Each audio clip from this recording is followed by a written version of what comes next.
మీ ఎలాంటి వ్యాపార ప్రకటనలకైనా వెంటనే మా ఛానల్ సంప్రదించండి. ఓం సదాశివ సమారంభాం వ్యాస శంకర మధ్యమాం అస్మదాచార్య పర్యంతాం వందే గురు పరంపరాం. జ్యోతిష్ శాస్త్రాన్ని భావితరాల వారికి ప్రసాదించిన ఋషుల యొక్క పాదపద్మాలకి నమస్కారం చేసుకుంటూ, అలాగే నాకు ఈ జ్యోతిష విద్యను నేర్పిన గురువర్యులు జ్యోతిష బ్రహ్మ కీర్తిశేషులు శ్రీ ఈరంకి సూర్యనారాయణమూర్తి గారు, సూర్యశ్రీ దైవజ్ఞ గారి యొక్క పాదపద్మాలకి నమస్కారం చేసుకుంటూ, ఓం శ్రీ మహాగణాధిపతి నమః, శ్రీ గురుభ్యో నమః, హరి ఓం.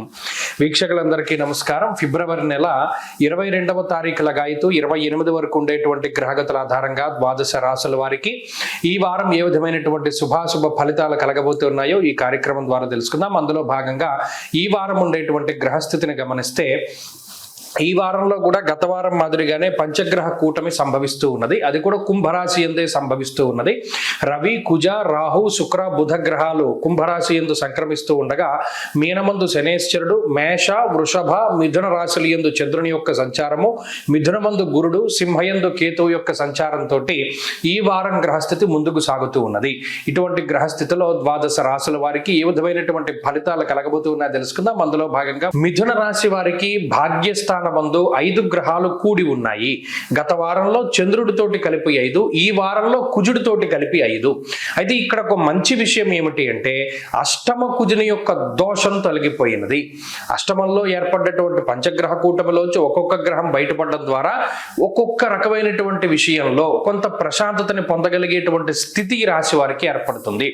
ఇప్పుడు ఈ మార్పు, అష్టమ కుజుని యొక్క మార్పు ద్వారా ఏదైనా మనం ఉద్యోగం పోతుందేమో, లేదా మనం స్థానం మార్పు జరగవలసి వస్తుందేమో, లేదా మనం ఏదైనా అప్పుల పాలు అయిపోవలసి వస్తుందేమో, లేదా మన చేతిలో డబ్బులు ఉన్నటువంటివి సరిపోకుండా ఎక్కువ ధనాన్ని మనం ఖర్చు పెట్టవలసి వస్తుందేమో అనేటువంటి భావనలు ఏవైతే ఉన్నాయో, ఆ భయాల నుండి బయటపడడానికి ఈ గ్రహస్థితి సహకరిస్తుంది.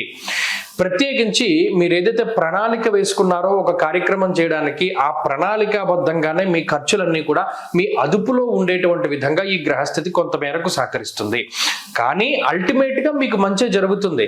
కానీ జరుగుతూ ఉన్నంతసేపు లేదా దానికి ముందు ఉండేటువంటి సమయంలో మానసిక భయం ఉంటుంది. దానికి కారణం 9లో ఉన్నటువంటి రవి శుక్ర ద్వయము.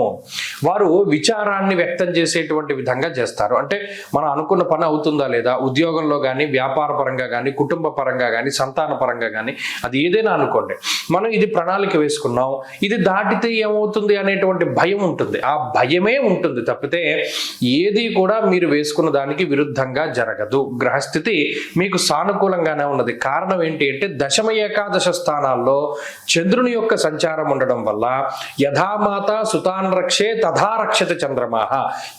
తల్లి తన బిడ్డని ఏ విధంగా రక్షిస్తుందో చంద్రుడు కూడా మిమ్మల్ని ఈ వారంలో కాపాడుతాడు. కాబట్టి ఇక్కడ కొన్ని రకాలైనటువంటి ఇబ్బందులు ఉండొచ్చు, ఉద్యోగ పరంగా కానీ, వ్యాపార పరంగా కానీ, కుటుంబ పరంగా కానీ, మరేతరత్ర కొంత టెన్షన్స్ ఉండొచ్చు.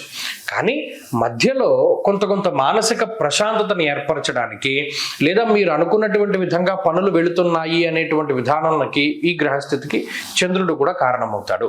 కాబట్టి ఈ వారంలో గత వారంతో పోల్చుకుంటే పెద్ద చెప్పుకోదగ్గ మార్పులు ఏమీ లేవు. ఉన్న మార్పుల్లో మీకు కలిసి వచ్చేటువంటిది. అష్టమ కుజుని యొక్క దోషం పోయింది కాబట్టి ఒకంత ఉపశమనంగానే ఉంటుంది.